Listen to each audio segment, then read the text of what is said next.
Hey guys, we recorded this rundown before we got the unfortunate news of the passing of Jon Schnepp. Jon Schnepp, of course, of the Collider family, a beloved personality who competed in the Schmoedown, and we always loved his energy. So before we start our show that we've already taped, we wanted just to take a second to share a couple of stories or feelings about Jon Schnepp. So Frank, I want to go to you first. What do you want to say about Jon Schnepp? It really sucks, I didn't know Schnepp personally. I've gotten to know many of the people over at Collider over the past couple of years. I'd seen Schnepp, I think once or twice, in the studio, but I never struck up a conversation or said anything to him. It wasn't until actually this past May, for May the 4th, is when I actually talked to Schnepp for the first time. I even tweeted this out.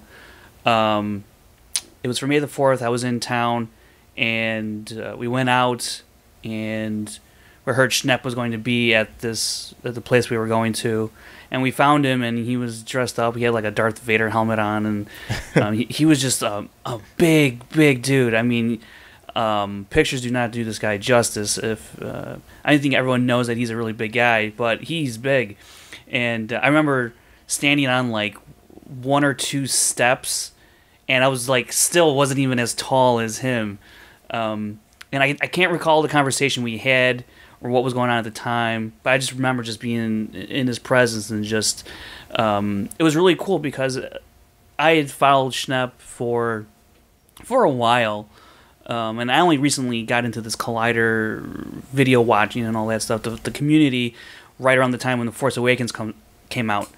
So, watching Schnepp on Movie Talk and on Heroes, and then the few matches he had in the Schmoedown, it just to see him in person after watching him with everything he covered and everything he put out, especially his documentary.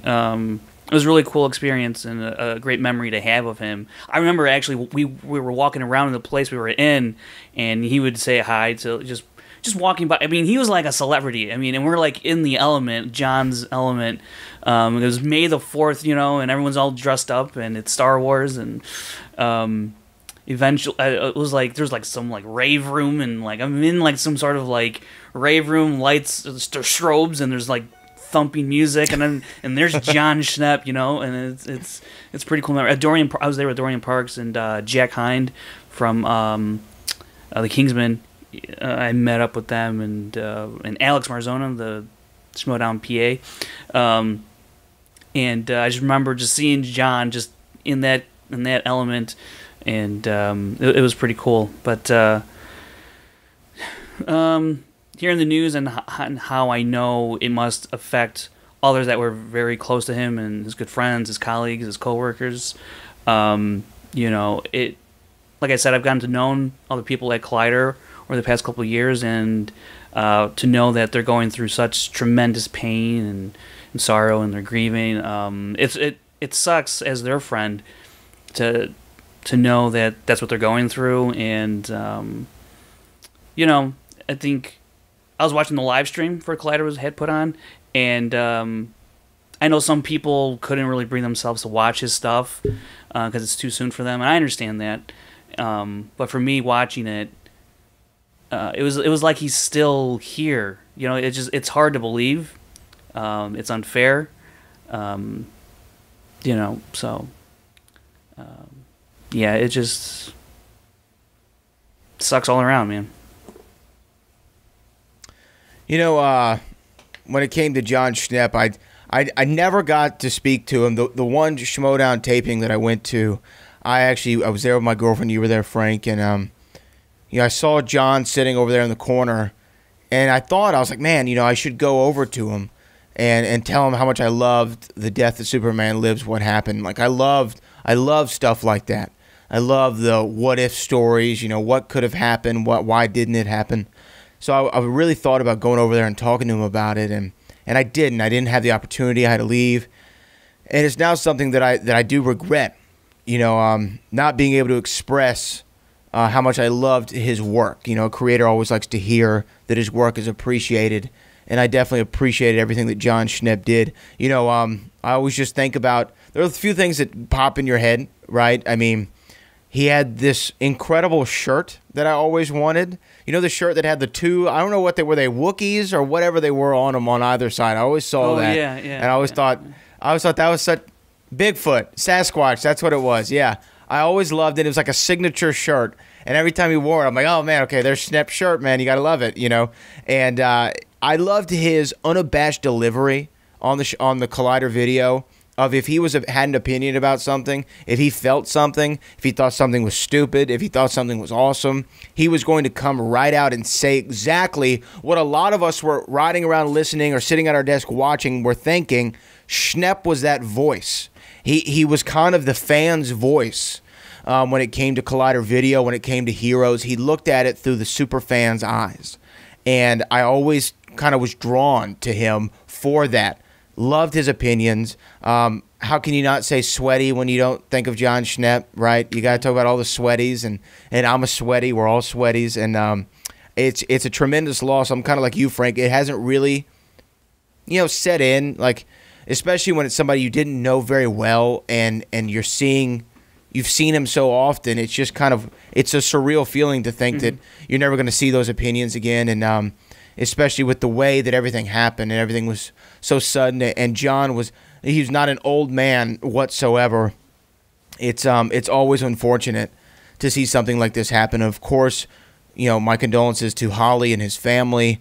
And I know there's a GoFundMe. I want to send a special shout out to Kevin Smith for taking time to discuss Jon Schnepp at San Diego Comic-Con and, tell his story a little bit. And I know they're working on a series that he was working on. They're going to try to finish that and put it out. So, I mean, to Christian and Mark and John and anybody else who I have close contact with over at Collider, I definitely am feeling for you right now. And Chris, I want to give you an opportunity as well. What do you want to say about the great big man Jon Schnepp? Well, look, Jon was and is still a pillar of comic culture to this day and will always be that. He is somebody in the community that cannot be replaced. He's somebody that I've always looked up to. I've always said that the person that I got into the Schmoedown, I got into Collider, was Robert Meyer Burnett. And when I got there and I saw Heroes, the person who was hosting Heroes and the person who was doing my daily routine of Heroes was Schnepp. I for the last 3 years, Schnepp has been a part of my daily life. I am saddened I've never gotten the opportunity to see Schnepp. Sadly, Schnepp was not at the free-for-all when I was there. I would have loved to have met the guy. He's an amazing, amazing human being. A huge heart and a huge, huge loss. I feel for Holly. I feel for the family. I really feel for the people that I've gotten really close with at Collider, especially Robert Meyer Burnett, who was really in pain right now. Him and Schnepp were like brothers. They were really, really close, and I'm really saddened this had to happen. But what I do want to say, because I can't really echo any of you guys' statements ever more clearly, is that the outpouring of support from the Schmoedown community, from the Collider fan community, has been overwhelming and fantastic. And I just want to commend everybody who sends posts, keep posting, keep tweeting. The love for Schnepp is super, super, super fantastic, and I want his memory to be kept alive. I can't really say too much more that you guys have said. I miss Schnepp. I wish this wasn't happening. It does seem a very surreal. I've seen posts like, can we name the inner geekdom after Schnepp?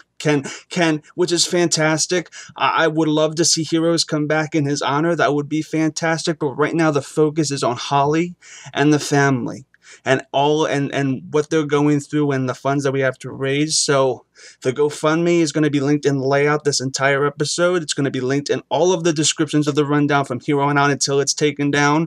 So make sure you go. Make sure you donate. So I miss Schnepp and keep rocking. That's what I have to say. Amen. Yeah, I think that sums it up really beautifully there, Chris. There's going to be all kinds of ways to honor Jon Schnepp going on, but we do need to focus on the immediate need for funds for his family in order to pay for any expenses that they may need. So definitely click the GoFundMe in support. And this episode is definitely dedicated to the great Jon Schnepp And I hope you all can do your best and enjoy this episode of the Schmoedown Rundown.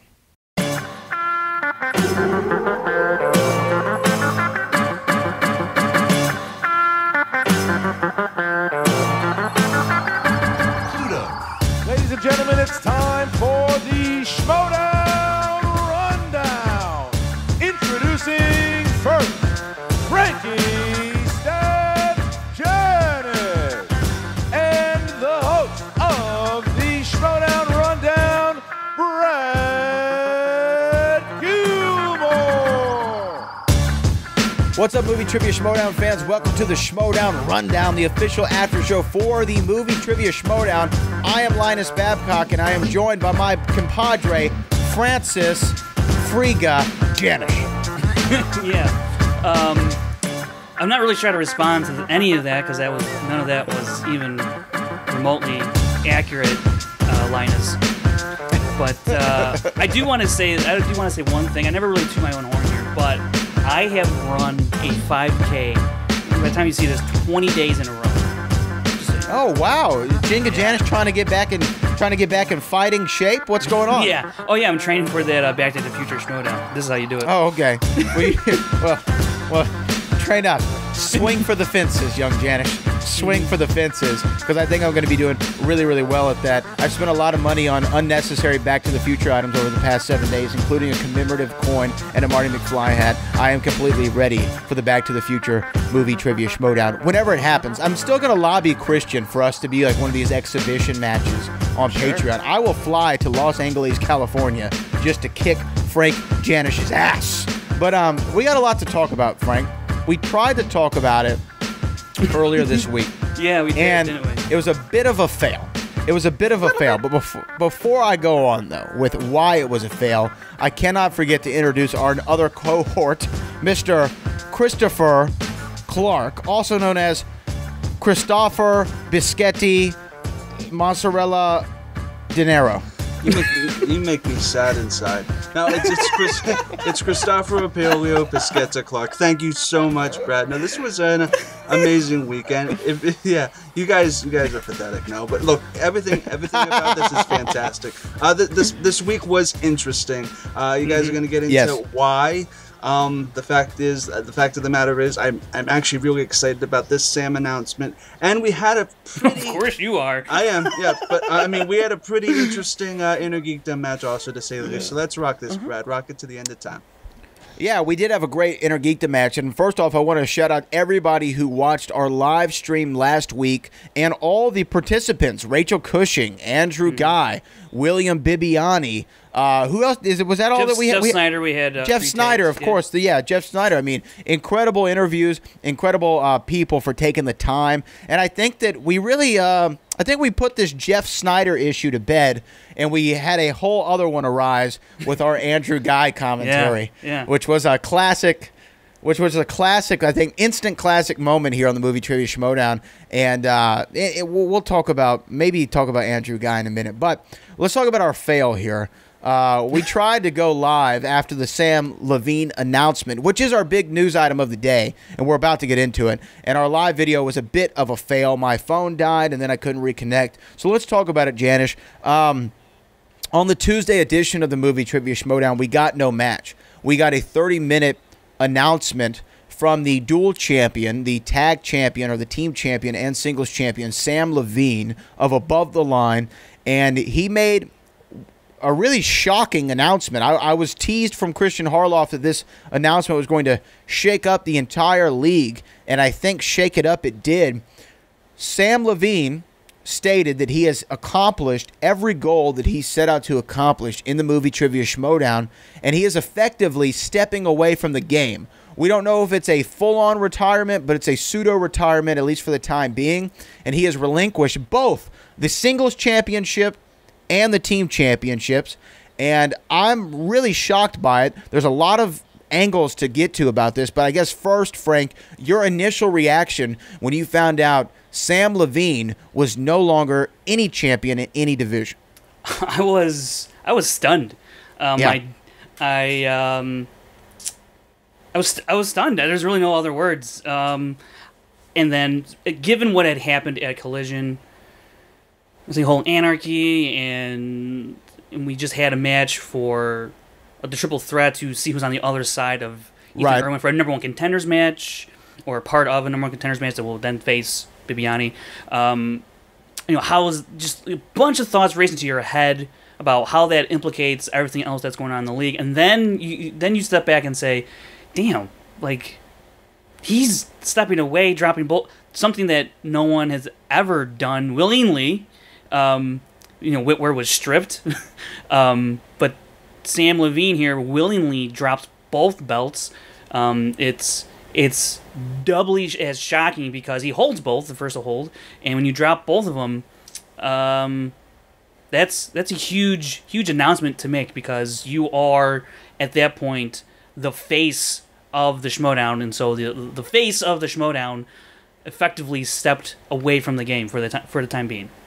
And he stepped away from the game in his prime, right? At the top of his abilities, the top of his abilities in the Movie Trivia Schmoedown. This is a crazy announcement. This is like Steph Curry announcing after the finals last year, "I think I'm good." This is like, this is like, George Springer, my beloved Houston Astros, or Justin Verlander going, "Yeah, I'm good for now. I'm going to go out with Kate Upton and have some children and be all good." It's a very shocking announcement for anybody at the peak of their ability to walk away from the game, especially when they're double belted for the first time simultaneously. You're talking about a guy who won free-for-all, both Ultimate Schmoedown tournaments, won both championships that he went after, singles and team championships. I know we had a long, drawn-out debate about Dan Merle last time, calling him the greatest of all time.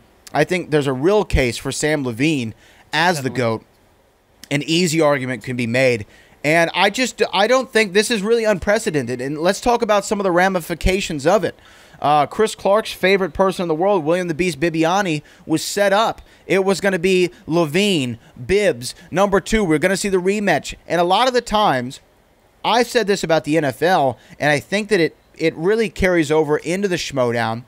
If a team, let's say the Texans, are going out and they're going to face the Panthers twice in the season, right? Out of all the games, they're going to see the Panthers twice. They're going to win one and they're going to lose one.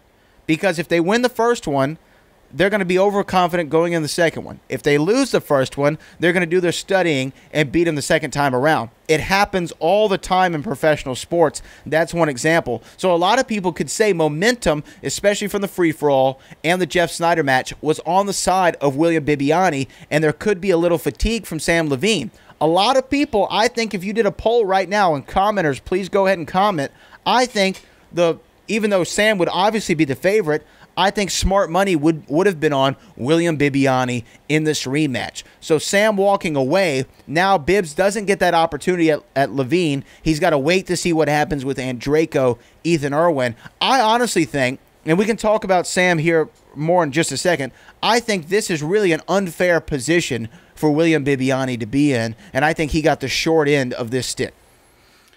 I guess you can say that, sure, but at the end of the day, all that Bibiani can do is play who's in front of him, and there's no one in front of him as of yet because we haven't seen the Ethan Irwin and Draco match yet. So, is it unfortunate? I don't. It's unfortunate that we're not going to get to see the match, but it's also unfortunate that one of the greatest players is leaving. Yeah, I think it's unfortunate we haven't seen Roca Mans 3. It's unfortunate we're not going to get Samm Levine, Dan Merle 2. It's unfortunate we haven't seen a lot of different matches, right? But that's just the way the league goes, the way the Schmoedown operates sometimes, and I don't hold any sort of ill will towards Samm for stepping back at the height of his powers in the league. He's earned it. I do want to bring up a tweet, though, real quick before I forget, that Ben Bateman put out, and I thought it was a really good tweet in regards to Samm Levine stepping back. He says, so Samm Levine is retiring from the Schmoedown. Don't love it. Love Schmoedown too much to stay retired long, but when you hold both belts, you do whatever you want, and like it or not, we all talk about it. It's what being a champion is. Enjoy your vacation, champ. You've earned it. #respect. So I thought that was a fair statement. Classy words from Ben Bateman. Right. I think he more or less speaks also for Andrew at that point. There's team action. Right. And that's the way I look at it. I wish Samm had not retired. But if you're going to go out on top. I mean, why not? Like, not a lot of people have the opportunity to do that. A lot of greats across all sports, usually they get injured or something else comes along, and one thing or another prevents them from going out on the top. Or you see them slowly deteriorate over time. Yeah. You know, I mean, someone like Peyton Manning, who went out after he won the Super Bowl against the Panthers, you know, that's one example, I think. But that was even like a broken Peyton Manning. Sure. You know, that was like he figured out some way to get to the Super Bowl and retire. But I really think this is unprecedented. I don't think there's been too many, if any, players who are at the top of their game decide to step away at the peak of their powers. So, let's think about this. It's only really been Merle who's done it, even though he lost. He left off after a loss, unlike Samm. I think Riley, in a sense, but he was kind of on the downswing of things. On the decline, right. Yeah, but, I mean, he had reclaimed the belt and then lost it in the triple threat, the triple threat title match. So, I mean, he was still pretty much at the top at that point. But you're right. I mean, in terms of going out on a win, I don't think anyone's done that in the Schmoedown. Not even the Patriots. They lost twice in a row, and now they're done. So, and that kind of puts kind of like a bit of a mark on the Patriots, because they are undoubtedly the greatest team to compete in the Schmoedown, and they end their run after 2 consecutive losses in title matches, and now they're done, and they can't. And who knows if they will ever come back together and put up another win just to cap it all off.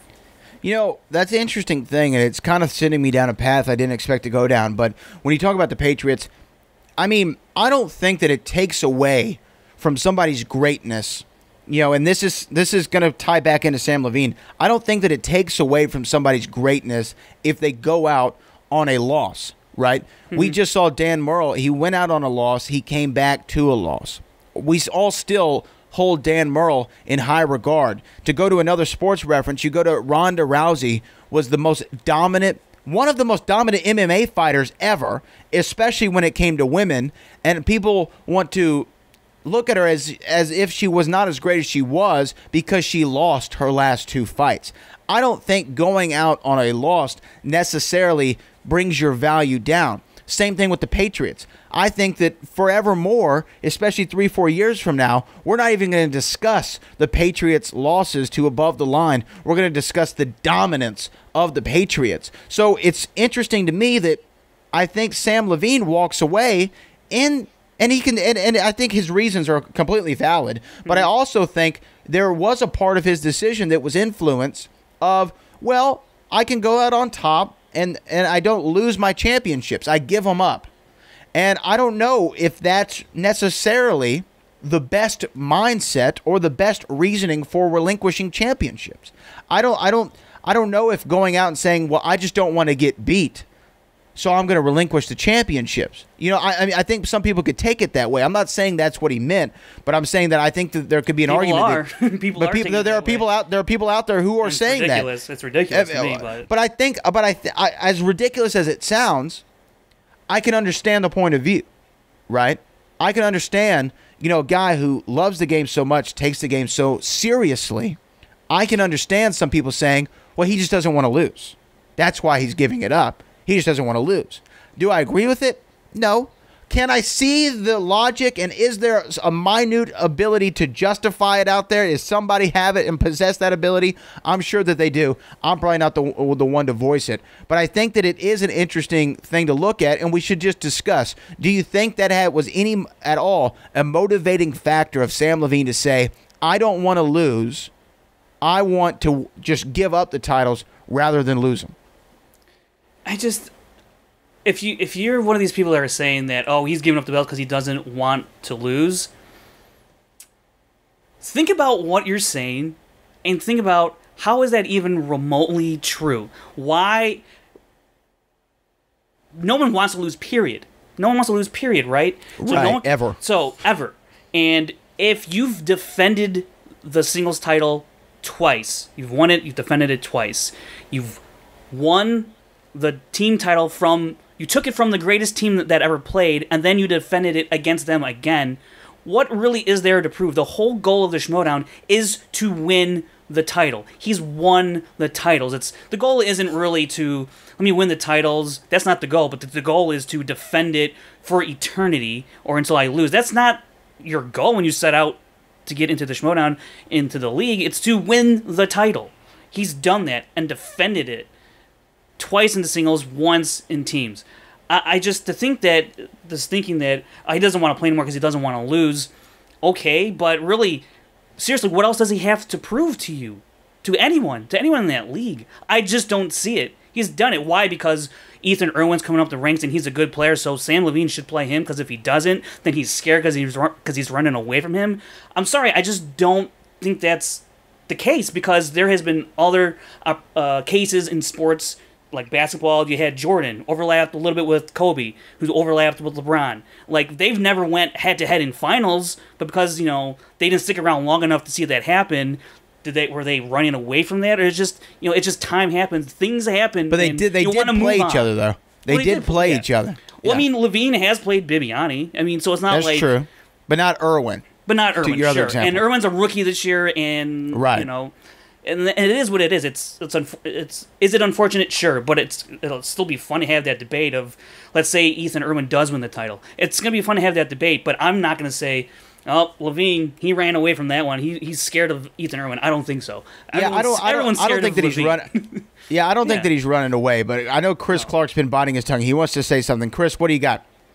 Well, look, I feel like I would have loved to have seen an actual. I see the kind of conceit that, look, Bibbs versus Samm wasn't necessarily a great match. He got a category that was in its infancy, and it's been changed, and we didn't really get the match that we should have gotten. And I feel like I feel like I wish we had that, because now basically it's vacant.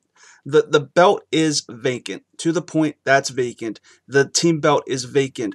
Bibbs is kind of like this figurehead that's just there waiting to get he's like in limbo. He's in that in-between where he doesn't have the belt, but he needs to earn the belt, but the person who has the belt doesn't have it. So it's kind of a weird situation for him. And it is objectively just a weird situation to be in, because we've never seen this before. I can see why this is happening. I feel like Samm really doesn't have anything more else to gain. He did his job. The credits rolled. That's it. I mean, he should be commended for that. I just feel like now we're going to get either Ethan Irwin versus Bibiani or Andrejko Bibiani 2, both of which are going to be astronomically important for the growth of the actual game itself, because those are titans. Like, those are real titans of the league, and I feel like it's just going to be good and better for the show. I hope I'm making sense to that, because... No, you are. Yeah, because... You are, and go ahead and finish your thought. Yeah. And I'm actually scared because Andrejko is with the Fife Club, and they had that practice session with the speed round. That's up there. You have Irwin, who at the free for all, even though Bibbs outlasted him 10 rounds. I think Ethan Irwin came in 10 rounds or something after him. That's gonna. I mean, it's just gonna be a lot of stress just for an audience member. But I feel like it's just gonna be stronger for the show. I get the mentality that, Samm might have been afraid of Bibbs and all of that. I say that in jest. I don't think that's true, but it's funny to think about. But other than that, I just feel like it's just stronger for the show. I think it might seem odd right now, but it's going to pay off later. Well, you touched on something that I wanted to get to as well.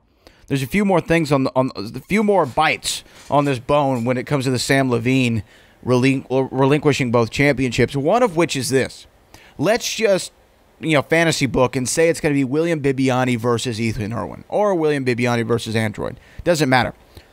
Does whoever win that, whichever one wins that championship, are they looked at like a somewhat not legitimate champion in a way, right? Of course they're the legit champion, but it's kind of like, when Conor McGregor relinquished the featherweight title and Jose Aldo went out there and got the undisputed featherweight championship, it's like, well, he didn't beat Conor. You know, he just beat somebody. He beat some other jabron, and then they gave him a belt to put on his shelf.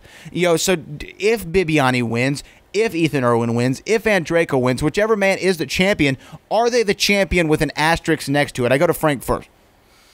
No, they did what they had to do, what was set forth in front of them, and they beat the people. They beat enough people to wear that belt, and this is the path that they were on. Now, the only difference is they're not facing Samm, right? So Andrejko was still going to have to face Ethan, and then he would still have to face Bibiani if he gets past Ethan. He still have to face those people. Or I'm sorry, he wouldn't have to face Bibiani because Bibiani would... It would have been Bibiani or Levine. So erase all of that. Right. But still, right. Those people are at the top, so those moving parts would have been interchangeable. So, and look, there's still going to be a team tournament or a singles tournament later on this year. But right now, I don't think it's an asterisk. I mean, if Ethan Irwin, right now he's 3-0. He beats Android, that make him 4-0, and if he beats Bibiani, that's 5-0. That's one of the top streaks in the league of all time. He's like one of 10 people or whatever to do that or something like that. Like 7 people have done it. Are you gonna tell me there's an asterisk on his name? I don't think so. I mean, but do you think that people in the community will be like, yeah, he beat Bibbs. We've seen other people beat Bibbs. He beat Android. We've seen other people beat Android. Hey, I mean, he didn't beat the champ. You know, I said it last week. To be the man, you got to beat the man. Now there's no man to beat. Well, let me ask you this. When Riley was the first champ, is there an asterisk on his name? But we understand, though, it's the beginning of the league. In that sense, when Samm has dropped the belts, it's kind of a restart. Like, since Collision, it's been a huge restart. All the teams have been scrapped. It's anarchy. Samm drops both belts. It's a huge reset on the entire league all the way across, including Star Wars. So everything has been essentially reset in some sense. There's really nothing you can do about that. It's just the way things have unfolded. It is interesting, the timing of it all, right? I mean, even for Samm to relinquish at the time that he did, for Kalinowski to do all these things that he's been doing behind the scenes, for Thad to make these strange decisions. It is interesting. I thought about this when I was watching the match earlier today, the Inner Geekdom match, which we'll get to in a minute.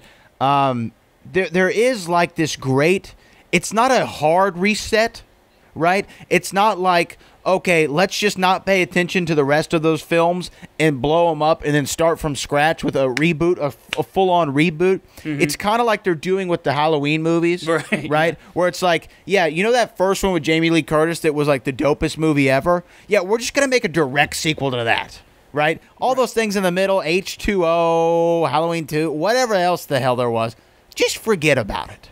And they're going to do the same thing with Terminator. They've done other things like that, right? Sure. And that's kind of what the Schmoedown has done.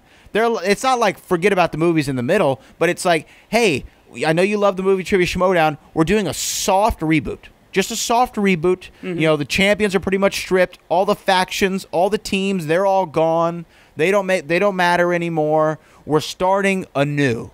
The only man standing that seems, you know, a relic of the past. I don't want to say that. But, you know, the only champion standing is Jason Inman. You know, everything else is brand new. Alex Damon, brand new. We're going to see a brand new singles champion. We're going to see a singles champion who's never held that title before, right? You're going to see brand new tag champions. And we know it's going to be a team we've never seen before because all the teams are shaken up now. Yeah. You know, I mean, unless by somehow action ends up, you know, together, or there's some team that stays together throughout the tournament, we don't know what's going to happen with Anarchy. But it is interesting how the Schmoedown has been this soft reboot post-Collision, and I really think that's the best way to do it. It's the way they did it in WWE after WrestleMania. You kind of shift everything, set it on a new path, and see what happens the year following. Let me say one more thing on Samm Levine. He mentioned some of his goals. He's not leaving the Schmoedown altogether, and we're never going to hear from him again. He said never say never about a return. There could be a Dan Murrow match down the road. He doesn't know. That's not his primary objective right now. His primary objective is to make the game better, which I think is a noble cause. There's been a lot of, rule summits as of late. There's been, I even saw Chris Kalinowski comment on one of our videos, I posed that Back to the Future question, right? About if they said Back to the Future Part 2 or Back to the Future 2, and then versus Mask and The Mask, you know, which is right, which is wrong. And Chris Kalinowski has been making comments about some of the rule changes in the league. I think that Samm being involved as a guy who's done everything there is to do in the Schmoedown, been a player, now he's going to be on the other side of it, just as Christian Harloff is on the other side of it. And let's look at these questions. Let's look at the flow of the game. Let's look at the 5-round format. Let's look at the team tournament format. Let's look at whatever else, the free-for-all format. Let's see how we can fine-tune the game. And I think there is no better than the guy who's played in every conceivable match there's been and won at every single one of them. I think that he is a very good person to choose to be behind the scenes and try to figure out more. And let me just say also about Samm and holding the titles, I think there's an extreme amount of stress going into every single match. And yes, that's part of being the champ. But if you could decide not to carry that stress, if you had the option to relieve yourself of that stress, why wouldn't you take it? And then, you know, but he's not, like you said, he's not entirely stepping away. He's going to go behind the scenes and help the Schmoedown in that way. And so I think I would be a little bit more taken aback if he was just like, you know what, I'm done. That's it. I'm going to go home now. And that's not what he's doing, you know, because he loves the game. Had he done that, I probably would have had a very hot take this week on the rundown. I wouldn't blame. I would have had a real spicy one. I would need Salt Spay or whatever his name is. Although I can understand someone wanting to take some time away, and that's fine. That's reasonable because I think this game. I think when we've talked to Rachel, she talks about competing in all these leagues, all 3 leagues, aside from Star Wars, be very stressful and it's a lot to put on your mind and.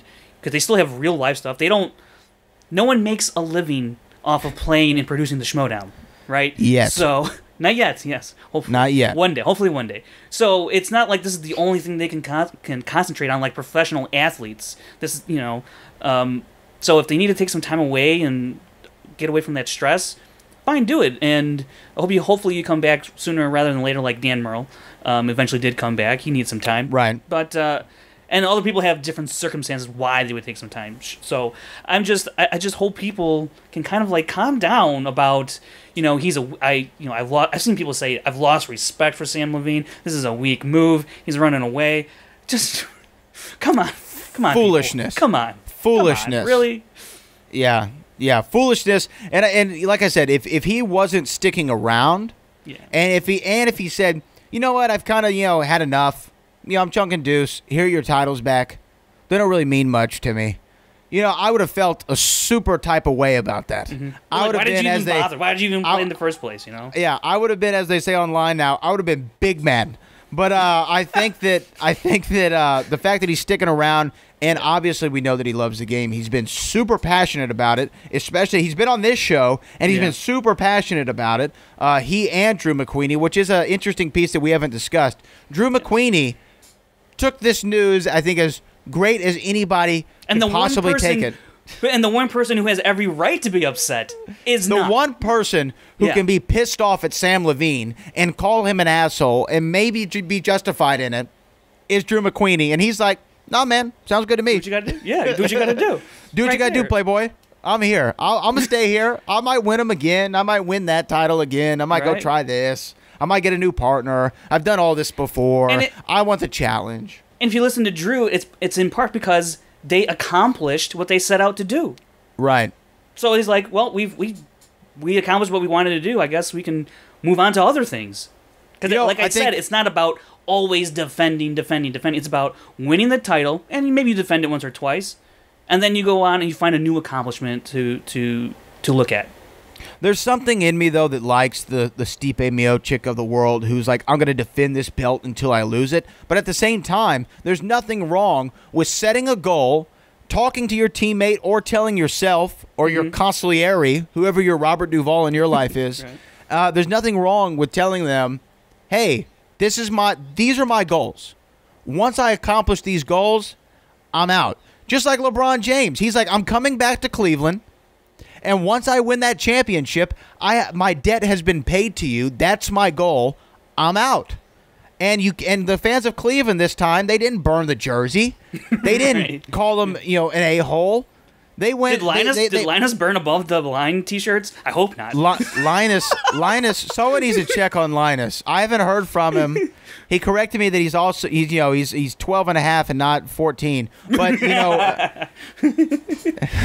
but no one's heard from him. So we need to check on Linus. But just like they didn't burn the jerseys this time when LeBron left and went to L.A. Instead, they put a note on the jersey that said, "Thank you, LeBron." Yeah. Right? And I think that's all what we need to do. We don't need to burn any above-the-line gear. We don't need to torch our Inglorious One T-shirts. We just need to say, thank you, Sam, and we hope we see you back in the Movie Trivia Schmoedown real soon. One guy, though, who did seem a little PO'd, one guy who had something to say about it, was none other than Growl, William the Beast Bibbiani. When we get to the Friday match, the Inner Geekdom tournament continues on. Mark Donica versus Mike KO/Killer Kalinowski. Bibbiani was doing the commentary with Mark Ellis, and he says, obviously Sam Levine was scared of him. And, of course, it was all in fun and jest, and he was in character. And I think this is a great thing, especially if Beast goes on and wins the title, which I think, once again, momentum on his side, smart money is on Beast. I think he can take Irwin. Yeah. I think he can take Android. Android isn't impervious to pain. What'd you say, Chris? Preach it on. I'm preaching. I'm singing to your choir. This is the Church of Bibbiani, and we're preaching to the choir here. But I think that if Bibbs does go on to win, it would be a nice thing that where he can always, just like Andrew Guy was calling out Merle, saying, I beat Dan Merle, right? And Dan Merle eventually comes back. It would be nice if Bibbs kind of continues this, Sam Levine was just scared of me. He pretty much gave me the title because he knew I was going to take it away from him anyway. I like the character thing. Yeah. And it's the great, like we just had someone on Reality Wrestling, right? Someone did a moonsault and hit this girl in the face, and she completely was knocked out cold, got a concussion, the whole 9 yards. It was a mess up in the match, right? It wasn't planned. Just like Sam Levine leaving wasn't planned. But what does anyone good do with something like that? With something that's not planned? You make it a part of the story. We showed that move about 18 times in replay. Super slow-mo. The girl cut a promo being like, yeah, and I'll knee you too and knock you out too and give you a concussion. That's what you got to do in this sport. That's what you got to do when you're telling stories. I love what William Bibbiani did at the beginning of this match, Frank. This was just great, and I want him to continue it, especially if he wins that title. Right, and I'm fully on board, and I think I said this in our failed Facebook Live video, that I think Bibbiani is going to win it because Andreyko, he's hot and cold, man. I know he had an amazing debut against Bibbiani, a losing effort, but an amazing debut nonetheless. But since then, he's been up and down. He has severe gaps in his knowledge. We've seen fantasy sci-fi hasn't been kind to him, or Star Wars more or less, in other categories. And he can get hot and cold, and he kind of skated by a little bit in that triple threat in the collision. Didn't have to do a whole lot.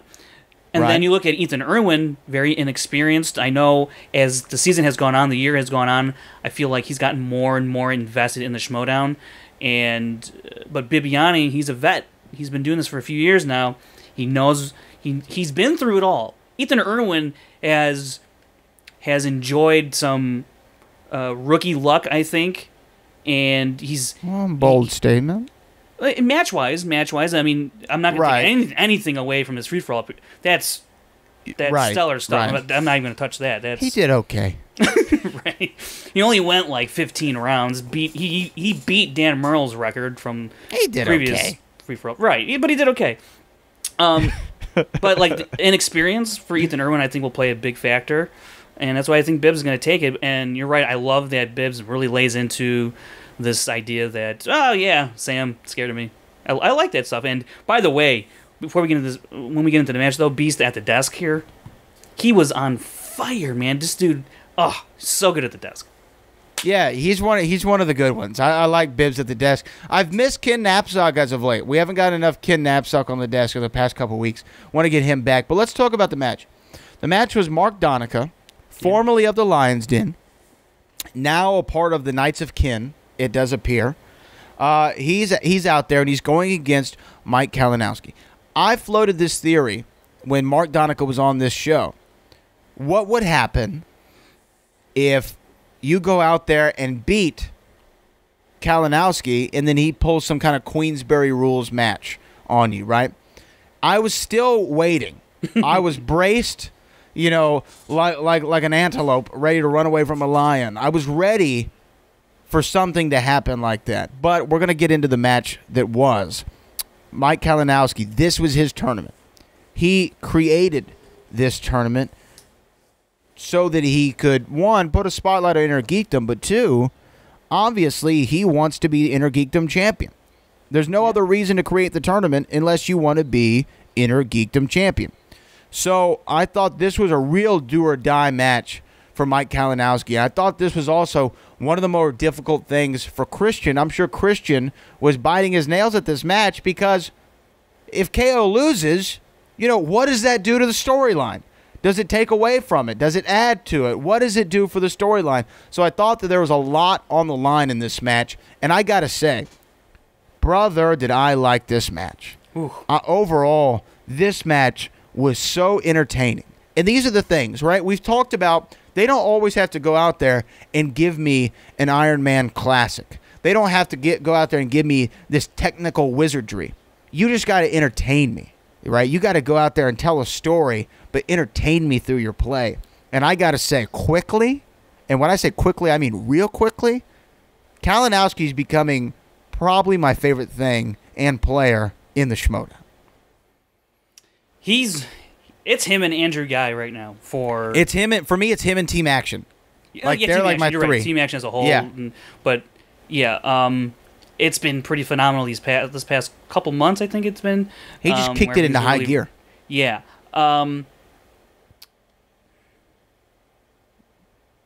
Yeah. What are we talking about? We're talking about Kalinowski. Yeah, he's good. You all right over there, James? Yeah, no, yeah. I think this 5K is wearing you out. I'm a little tired. All right, we're gonna wait. So the match overall. I was surprised at just how entertaining. Well, I was actually anxious to see this match for one because it's post Collision. It's Ken and Donica. They both got letters. The Knights of Ken are now a thing. And how would Kalinowski, one thing I do want to say real quick before we get into everything else, though, is this whole notion that Kalinowski's been dodging Rachel. Like, he should have, if he wasn't dodging Rachel, he should have played her in the second round, which I think is absolutely a crap argument, just a dumb thing to say, because there's really no stakes in the second round here. If you face Rachel, sure, it's two of the big titans in this tournament going head-to-head, but it's round two. Wouldn't you want to see that as your tournament final? But no, you want to see it in round two. And if we don't get that in round two, I guess Kalinowski's scared of Rachel. Kalinowski's dodging Rachel. I don't buy that for a damn second. Donica's no slouch. He had a title match. So when that stuff is brought up, Kalinowski's not dodging anybody. He could have faced Emma Fyfe. He could have faced Keaton Markey. No disrespect to those players, but they're very fresh in the Inner Geekdom and not as well seasoned, and they haven't put in as much time to garner a more elite status in the Inner Geekdom. So he could have faced one of them, or even Adam Klavick, right? He didn't. He went up against Donica, probably the most, I guess, what's the word? More, I guess, fierce competitor he can face without actually facing Rachel yet. So, right, when someone if someone were to tell you, okay, hey, who do you think the progression for Mike Kalinowski would have been against? Jared Hybon and Mark Donica, or Markia and Emma Fyfe. Which route do you think he's taken? Right, most people would have been like, oh, Markia and Emma Fyfe. Right, I mean. You got a newbie and someone who's, okay, but not like the greatest of all time. Sure. Right, in Inner Geekdom. And then on the other side, you got Jared Hybon, who was phenomenal in his debut in that Inner Geekdom Fatal 5-Way. And then Mark Donica, who's already had the title shot. I think, if anything, and then Eric Zipper. Let's also throw in Eric Zipper there. Right. If anything, Rachel Cushing has had the easier path by a long shot. In my opinion, she has the easier path, and is that by design? Right. Is Mike Kalinowski giving her the easy path and trying to manufacture this tournament so that the final is Kalinowski, Rachel Cushing, and he defeats her when she comes so close on the biggest in stage, his mind, one of the biggest on the stages, biggest stage, yeah. when she comes so close to winning her first championship in the movie trivia Schmoedown. I think that this is a great story being told here, and I absolutely love it. And so let's talk about the match, though, real quick, because we're going to talk about a little bit of that in the post-match. Do you have the stats up, Statman, for this match yet? Yeah, what do you need? Okay, tell me, Statman, about round number 1. How did it play out? Well, round 1, Donica scores 5. Kalinowski scores 9. A very controversial 9, if you ask me, because on the third question, it was, what is Thor's mother's name? Yes, and, this is what I made reference to in your intro today. And Donica says Frigga, spells it correctly, says it correctly.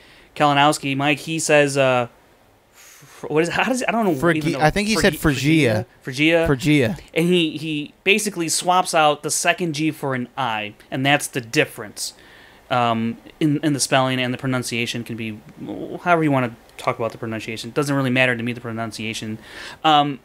Because I thought it was close enough. I actually think they should have given him this point. I do too. I was. It's. I mean, and you know what's interesting about this part of the match is Kalinowski. They asked him if he wants a challenge, and he's essentially debating them. He's essentially enacted a challenge without officially enacting a challenge. He's without hearing their thoughts. Exactly. He's hearing all their thoughts, because you even hear Ellis say, "Oh, that's a good move. He didn't throw a challenge. He didn't, ask for a challenge, because we would have said no." It's just like, no kidding. You explained everything. You explained that you were going to tell him hell no before he threw the challenge flag out there. So you want to talk about corruption? I mean, Kalinowski really, extracted a lot of information. So what's the argument, though? What's the argument? Why should he have gotten the point? I don't think he was not so far off where you're like, he actually doesn't know this answer. And yeah, go ahead, Chris. Right. And there's if you had never heard the pronunciation of Thor's hammer, you just saw the spelling, how would you pronounce that word? Like, it's a kind of a weird looking word. And so it's like there's a lot of interesting worded words that could sound a couple of different ways, and I know it's a movie, and so you would have heard it, but still, nonetheless, I still think it's a word that can be pronounced a couple of ways, as long as it's within something that you can recognize. I think they should have given him the point. The spelling, a G and an I, it's just, I don't know. Well, I just didn't agree. And I would like a clarification, and we might need to get, if it's Christian or Skaliski or somebody on here who can give us some information about the Rules Summit, because before, spelling hasn't been an issue, right? I think the classic example is Geppetto, right, of it being completely misspelled but said correctly. Now, I don't think there's ever been an issue like this in the Schmoedown. If it is, I can't think of it off the top of my head where somebody spells it almost correct but wrong, but spelling isn't accounted for, and then says it a way in which it still says a word. It's a name, right? I met somebody whose name was spelled Nicholas, right? So when I read his name on the paper, I said, "Hey, Nicholas," and he says, "My name is not Nicholas, it's Nicholas." Right? Okay, and it was a similar spelling, and it was just said differently. Now, had that been the answer and I said Nicholas, am I wrong? I guess I'm trying to articulate your point there, Frank. Right. Is it close enough to where the name can have multiple pronunciations, like we've talked about the other week, caramel, caramel, Caribbean? Is it one of these situations? I don't know. I think my heart said that he got it right and he knew the answer, but I can still see that the fact that he didn't pronounce it the way that it's pronounced in the film, I guess I see the reason they didn't award him the point. Here's where it gets silly, though.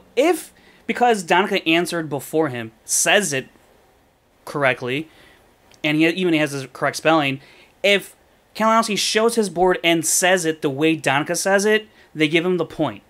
Do they not? Based on previous history. Based on what you also just laid out, right? They would give him the point. He's like, oh, well, spelling doesn't count, but I said it right. So he would have gotten the point. And then it might have been another argument, right? Right. It might have been, well, you heard him say it, but you spelled it wrong.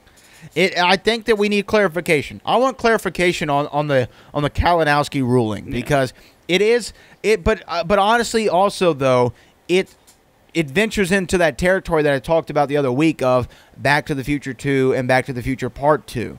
You know, I mean, it's really nitpicky, and it's a swampy situation that more so is probably an exception to whatever existing rule there is, as opposed to being the rule. It's one of those head scratchers. I thought about it too. I was like, should he have gotten the point at that? And then he even made a point of it at the end of the round to be like, I would have had a perfect round. Yeah. You know, if y'all would have given me a point in which I felt deserved of. KO'd Donica on the third question. Right. You know? Right. But it is. I think it's splitting hairs, and I think that my heart of hearts said when I was watching the match, they should have given him the point. But talking about it out loud, my brain says, I think they made the right call.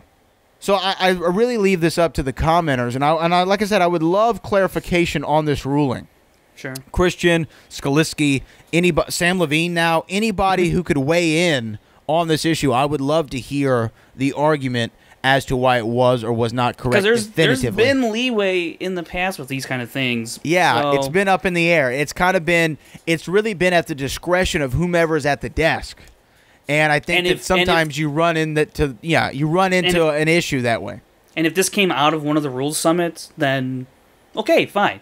But I don't know that it is or that it isn't. And I think that they made the right call. I do. I really thought that maybe they should have given him the point, but the more that we talk it out, he didn't say it correctly and he misspelled it. I don't know. I don't know how you actually give him the point. The more I talk about it, I think Chris is with me on this one. If he said it correctly and spelled it wrong, I think it's way up in the air. I think he probably would have gotten the point. But if you say it wrong and you spell it wrong, I don't know, man. I think he's wrong. I think the question's wrong. Yeah, I mean, it's been countless times people have gotten things correct when they've pronounced it correctly and spelled it wrong. I've never seen an opposite occasion. Like, for example, in Batman Begins, Ra's al Ghul is pronounced Ra's al Ghul instead of its comic book term Ra's al Ghul. How would you pronounce that in a setting like that? I think the pronunciation ruling needs to be at least a little bit more fine-tuned, and I am interested to see how they fix it or just establish it moving forward. But it might have already been fixed, though. That's the thing. It might have already been fixed. And as things stands, I still think they should have given him the point. But they didn't give it to him. It did end up mattering anyway. Now, had this been a match-changing ruling, I think that there probably would be more controversy about it. I haven't really looked too much into the controversy, if there is any on this question. I'm sure some people are going to be for it and against it. Mm-hmm. But, had it cost Kalinowski the game, then this is a whole nother podcast. We wouldn't have enough bandwidth to discuss this. Shouldn't you treat it, though, as if it is a game decision, like a final... What's the word I'm looking for? A game deciding... game deciding decision. Like, this is... Deciding decision. Right, that's whatever, however the hell... You know what what we're saying, people. Like, this is for the game. Like, you have to think of it in that way, not just, well, it probably won't matter as long as he wins the match. You can't look at it that way, because if you do, then it's too late. You're in round 3 and you're like, well, damn, we should have given him that point in the first round, because we should have given it to him and now he's going to lose, but oh well. Like, you can't really go about it that way, Right. No, I get it, but like I said, I would like a definitive ruling. But my as a singer whom we shall not name said before, my mind is telling me no, but my body is telling me yes. Why don't we move into round number 2 though? Yeah. This was an interesting round. So Kalinowski defers to Mark Donica. Mark Donica goes up, spins. With a very masculine spin, too, by the way. Might I add. Shout out to Mark Donica with probably the most masculine Schmoedown spin of all time. That power. He gets all that power from the denim, probably, I think. Yeah, the denim. Denim power. That's where it denim comes power. from. Yeah, it's like the Mario Brothers. So he spins the wheel, gets Star Wars, and he actually did hesitate for a moment, right? Like he hesitated for a strong moment. And even though before we were told this is his strong suit. We've seen him do well in Star Wars before. We've seen him do not so well the last time he got it, right? The last time we got it, we talked about it, I think, on the show. Yeah. Not so good at it. But he he studied the board. He looked at what else his other possibilities could be. And he felt pretty confident this was probably going to be the best spin he was going to get. So he went with Star Wars. And it turned out to be an awful choice. And here's what I wanted to say about it. I think that we have finally reached that point in the Star Wars category where, especially giving it has its own entire league, and it takes place in Inner Geekdom and sometimes in the regular match. I think we finally gotten to that point to where the questions, some of them, are getting to be such deep cuts that even people who claim to specialize in the films are just being like, I have no earthly idea. This round for Mark Donica was tough to watch because it is a strength of his. He said that he's not going to shy away from Star Wars, even though he hasn't done that great. But I think part of the pause he had up there with the wheel was his previous performance in the category. Also, I think he might have been looking to Ken to see what his thoughts were. I was kind of surprised he did stick with it, just based on the fact how he's performed in the past in this round. Although I don't fault him for sticking with Star Wars, because if you feel like that really is your strength and that you can do good in it, then take the category. I mean, it seems like he has the best shot at this category than any of the other categories in his mind. That's how he feels. And if that's how you feel, fine, but sometimes you might want to look at your previous history. Right. And that really came to bite him here because, man, this was brutal to watch. He gets the first 3 wrong, ends up getting the last 2. He only gets 2 points in this round, and my God, this was... it was rough, It was man. It was rad. It was bad. It was bad. The one question that really stumped me was the C-3PO question. It was, are you sure this is the right place? And there's no context whatsoever in this question. It's just like someone plucked a quote from the entire franchise and said, "What is he talking about here?" And I was like, which whoa. there are what 7 potential films. Was C-3PO in Last Jedi? Yeah, so there's he was also in Rogue One, so that's 9 Right, films. so 9 potential films where he Right. could have said this one quote. And it even took me a while. I was sitting there thinking, what the hell is this from?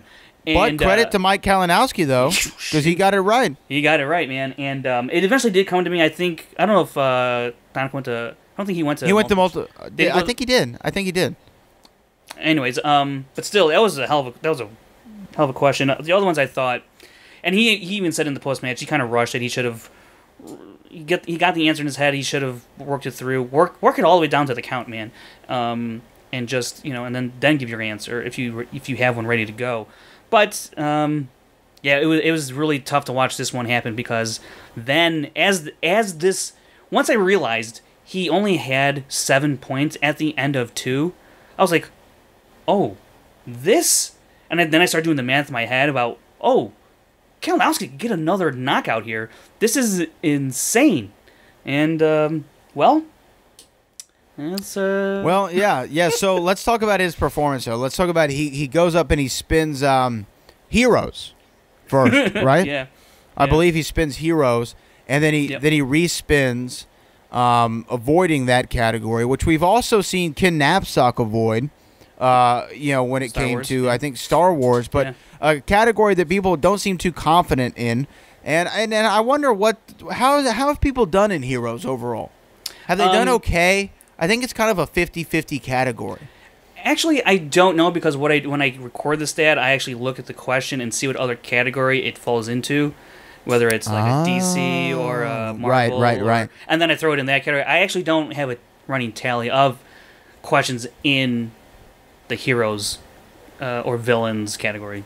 Well, Francis Frigga, now you have some homework to do. Yeah. But so he spins again, gets Heroes, spins, opponent's choice. Donica pretty decidedly goes over to the wheel, goes to Harry Potter, and was like, all right, MFer, let's see you do this.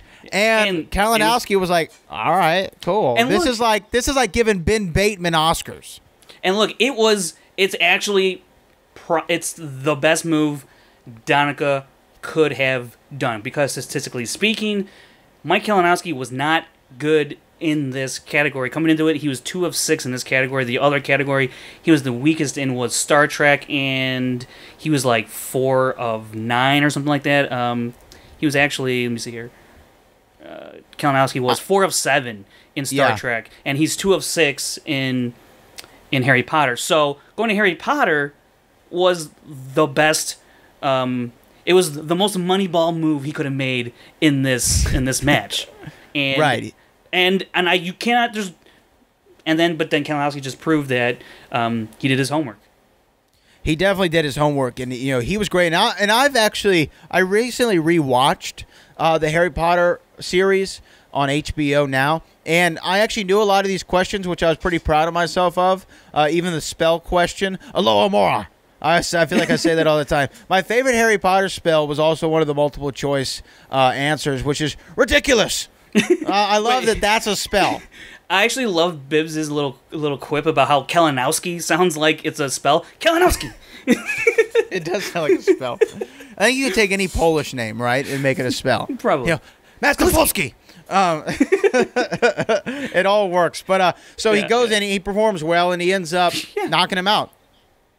Yeah, and here's what I love about the end of this match is by the 4th question, he was knocked out.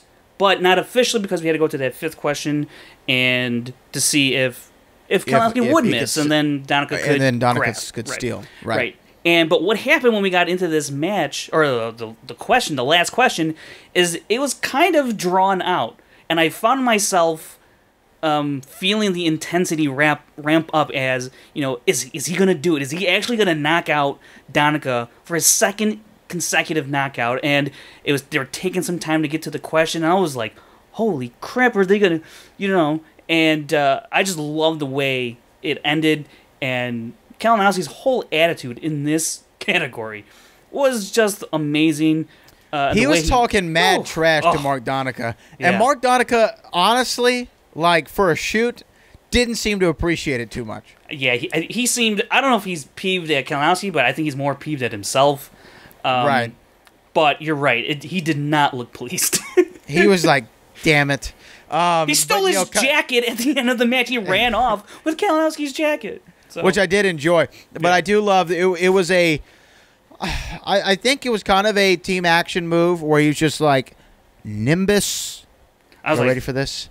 You ready for this? You ready for this? I was like, finish the damn 2000. Well, you know what was funny? Is I thought he was going to stop at Nimbus. Yeah. I thought that was going to be his answer. And I thought they were going to ask to clarify. I was like, are they going to ask him? I was like, uh-oh. Nimbus. Is this going to be is this going to be a Frigga moment? Is he going to be like, well, no, we're looking for Nimbus 2000. It's going to be a the mask moment. I didn't know. So I'm glad that he finished it to definitively say I knew the answer. And props to Mike Kalinowski on what was an impressive victory. And Rachel Cushing and Mike Kalinowski, this might be the first Schmoedown championship match or Schmoedown #1 contender match that we see where there is no favorite. They might go in, 0-0 on Kalinowski has really turned my expectations around on him. Before, and this was very early on in the rundown, I said a lot that I wasn't sold on Kalinowski. And for a little bit, I was proven right. Okay, sorry. But you were for sure. He has completely flipped it around, man, in a huge way, especially in Inner Geekdom. And Bibiani talks about it. We've talked about it too, where you can really study for the Inner Geekdom. You know, and there's like Rachel said she has like a document of like 70 some odd films or whatever. You know, you can literally narrow down the field of things you need to study, and that's what makes the Inner Geekdom so competitive. Not only because of people's passion, but because you can narrow it down.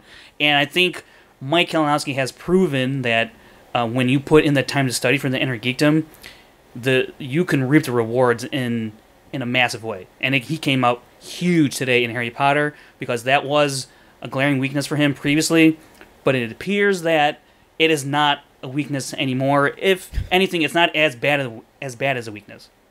Well, yeah, I mean, I think that if it comes up for somebody, they're going to probably try to avoid Mike Kalinowski in that category now because he had such a dominant performance. So my question to you is this, Frank. Is Kalinowski-Cushing pretty much a lock? No, it's not a lock. A lot of things can happen with the wheel. I mean, a lot of things can happen in that first round. Let's say they both players have a good first round, but someone gets a perfect round and the bonus. And so someone could have 9 and someone have 11. A 2-point lead, even though you had a great first round, you had 9 points, your opponent had just a slightly better one, got the bonus, now they have 11, it's a 2-point lead going into the second round. That could be a huge difference in the Inner Geekdom. 2 points here in this league is it's like a 10-point lead, it seems like. Right. And so a lot of things got to go your way if you're trailing to get back the lead. So I don't think it's a lock. Mara is still out there. Adam, I think, are 2 people that we haven't seen their matches, but I think they advance past their opponents, Emma and Keaton. That's the way I see it.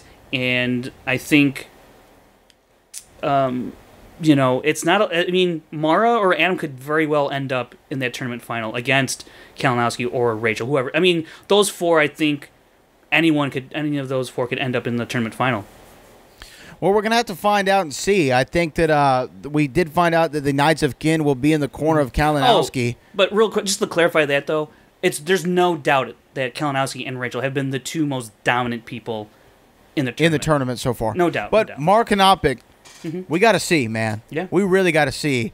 I don't think that it was a beginner's luck type situation that we saw in her debut. So we're going to find out if she's got the medal to get the gold. But as far as we saw, the Knights of Kin are going to be in the corner, it sounds like, of Mike Kalinowski. Not exactly sure what that means. It seems like the Knights of Kin have kind of bent the knee for Kalinowski in a sense. It's kind of weird, especially after a defeat. Right. And let me say this. We have not given her anywhere near enough credit. Jen Sturger has been such a rock star like the last several months, and I think it's become so expected that sometimes we forget to mention it. But I think her post-match interview with Mike Kalinowski was so great. He was funny. She played off of him perfectly. The ending of it, where she just walks off camera, she is definitely a star. Yeah, usually the other people walk off. Awesome. She never walks. Usually the other people walk off. She doesn't walk off. Right, you know? She doesn't walk off, but this time she did. I really, we got to get Jen on the show. I'd love to talk to her about all things Schmoedown because she was so great. She's been so great as of late on the during the post-match interviews. But Frank, do you have anything else that you'd like to add to this match? To the match, I think we're pretty set with the match here. It's this other stuff though. So talk about the other stuff before we put a bow on this episode. So people have been talking about what's next for Andrew Guy. How does he get his shot at the belt? Some people want to give it to him already, but I was like, nah, that's a little too much. I don't know who's gonna this. Right. So. But when Andrew was on the show last week when he popped in, he said his climb to the title shot is steep. He said it's short, steep, but steep. Short but steep, and we saw today yesterday how steep it is because now he confronts Mark Riley in the studio out there in Collider, and he's talking, champs lunch and all that stuff. And Riley is like, you earned your victory against Merle, sure. But the lack of respect that he sees doesn't sit well with Riley. And so what happens, and a lot of fans were predicting this match, and it's going to happen. We're going to get Mark Riley, former 2-time Movie Trivia Schmoedown singles champ, against Andrew Guy.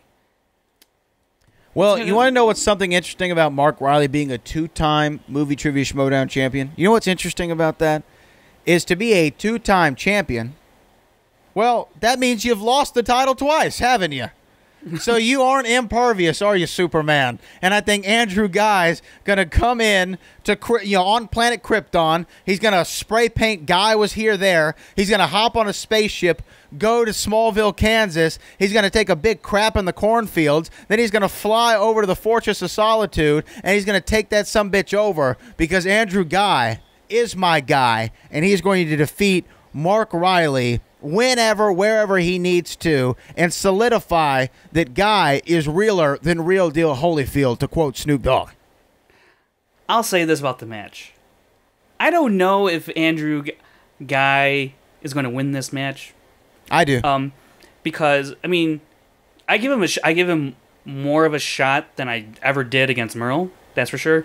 Right. Riley, he's a good player, and he's been very dominant in the first round in the what I call the Q8 era. Like, he's averaging like 7 points in teams and in singles. He's huge. Andrew Guy, in teams and even in, well, he's only had one singles match, but not as prolific as Riley has been. Although Andrew Guy, he's clearly been studying. So I can't really say one way or the other who's going to win this match, because I actually will. This is actually a kind of a toss-up match, but I do give the slight edge to Riley. It's okay. He's been the champ. Like, I have to give the edge to a previous champ, a 2-time previous champ. He's been to a team title match. He's played amazingly well in this league for a vast majority of his career. It's going to be very interesting to watch. And if Andrew Guy wins this match, they have not disclosed whether or not he will get a title shot or he will get a number one contender spot. Although I would like to believe, and going off of Andrew's words, and if he does beat Mark Riley, another previous champion, I would have to believe he gets a number one contender shot after this match, because that only makes sense after beating two people of the caliber he would have had to have beaten. Merle two former champs. Two former 2-time champs, right? Exactly. Yeah. So, if he can do that, then I think a number one contenders match is warranted. Yeah. Give us all the 5 horsemen, Janisch. Let us run through them all. We'll beat them all. The geriatric. Did he call him the geriatric 5 or something like that? He did. He did.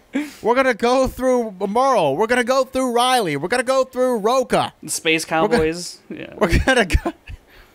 Which, by the way, I love the movie. That's Watched a good movie. Recently. Yeah. Love Space Cowboys. Of the Horsemen, who's Tommy Lee Jones? Is it Roca? Roca, right? Absolutely. It's absolutely Roca. Right. It's absolutely who's Clint? Who's Clint? Clint Eastwood. Merle? I think Merle. Merle would be Clint Eastwood. Yeah. James Garner definitely seems like Matt Nost. I'm just throwing that out there. Okay. I'm just throwing that one out there. Okay. And whoever the old guy is with the shades and he always hit on the younger women, I don't know. Who's left? Riley? Is that Riley? Yeah, give it to Riley. I guess that's Riley. Okay. Well, I think that's enough. Inman too, but anyway. Inman. He's already got a strap. We're not worried about Inman. All right, we're gonna run through the Space Cowboys and then Andrew Guy. And wouldn't the Schmoedown just be a better place if Andrew Guy was the champion? Sorry, Bibbs. Look, I'm just saying. I do kind of want to see it. I do. I'm not gonna lie. I kind of want to see this happen.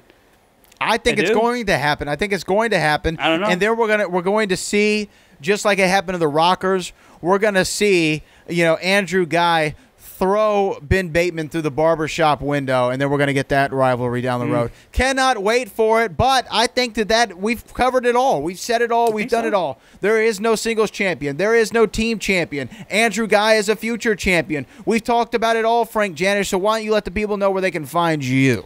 You can find me on Twitter and Instagram at FrankieJ29. And what about you, Christopher Clark? You can find me on Twitter and Instagram at ChrisClark8788. Those numbers mean nothing. That's right, man. And you can follow me on all social media at Brad Gilmore. Make sure you check out Heated Conversations this week. We got a big show for you. Also, Booker T. Brad Gilmore live in Hollywood, available on all streaming sites. Do it. Do it now. I do it for you. Follow us at Schmoedown RD on Twitter and Schmoedown Rundown on Instagram and Facebook. Until next week, for Frank Janisch, for Chris Clark, I'm Brad Gilmore. This is the Schmoedown Rundown, brother.